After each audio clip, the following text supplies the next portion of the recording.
Hello friends, welcome back to my channel Aradhya queen কিচেনে। আপনাদের সকলকে স্বাগত জানাই। কাঁচা আলু দিয়ে চটজলদি একটা স্ন্যাক্স শেয়ার করলাম। প্রথমে নিয়ে নেব একটা বড় সাইজের কাঁচা আলু। আলুটাকে খোসা ছাড়িয়ে ভালোভাবে ধুয়ে পরিষ্কার করে ছোট গ্রেটারের সাহায্যে গ্রেট করে নেব।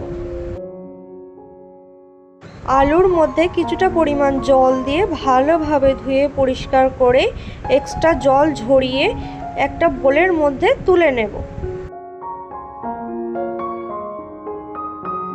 অন্য একটা পাত্রে নিয়ে নেব হাফ কাপ পরিমাণ চিড়ে। চিড়ের মধ্যে কিছুটা পরিমাণ জল দিয়ে ভালোভাবে ধুয়ে পরিষ্কার করে জল ঝরিয়ে তুলে নেব। চিড়ের এক্সট্রা জলগুলো ঝরিয়ে নিয়ে আলুর মধ্যে চিড়েটাকে দিয়ে দেব। নিয়ে নেব একটা পেঁয়াজ কুচি, কিছুটা পরিমাণ ধনেপাতা কুচি দিয়ে দেব।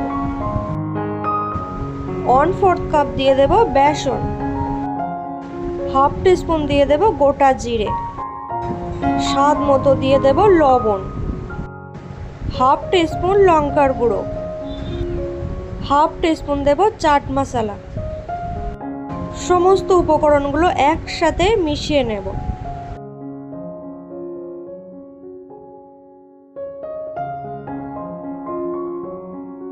সমস্ত উপকরণগুলো একসাথে ভালোভাবে মেখে নিয়ে হাতের মধ্যে কিছুটা পরিমাণ নিয়ে গোল করে একটি শেপ দিয়ে দেব।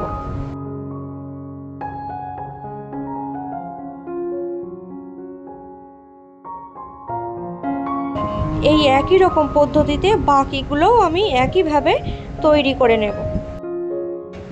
ওভেনের ওপরে একটি কড়া বসিয়ে কিছুটা পরিমাণ তেল গরম করে আলু আর চিড়ের স্ন্যাক্সগুলো ভেজে নেব লো টু মিডিয়ামে রেখে।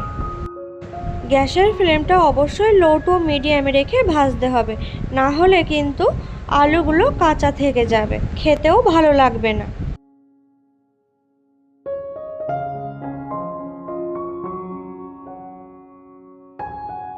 গ্যাসের ফ্লেমটা লো টু মিডিয়ামে রেখে একটু সময় রেখে উল্টে পাল্টে ভেজে নিতে হবে, তাহলে আলুগুলো সহজেই কিন্তু ভাজা হয়ে যাবে আর খেতেও খুব সুন্দর হবে। একটু সময় রেখে ভালোভাবে আমি এগুলোকে ভেজে নিয়েছি, এবার তুলে নেব। দেখুন বন্ধুরা কতটা সুন্দর লাগছে দেখতে, এগুলো খুবই ক্রিস্পি হয় খেতে। তো বন্ধুরা আপনারা দেখলেন তো কত সহজে কাঁচা আলু দিয়ে ঝটপট একটি স্ন্যাক্স রেডি হয়ে যায়। সন্ধ্যাবেলার জন্য একদম একটা পারফেক্ট স্ন্যাক্স রেসিপি। তো বন্ধুরা আমার এই স্ন্যাক্সটি আপনাদের কেমন লাগলো অবশ্যই কমেন্ট করে জানাবেন। ভালো লাগলে লাইক শেয়ার করতে ভুলবেন না, আর আমার চ্যানেলটিকে অবশ্যই সাবস্ক্রাইব করার অনুরোধ রইল। ধন্যবাদ বন্ধুরা।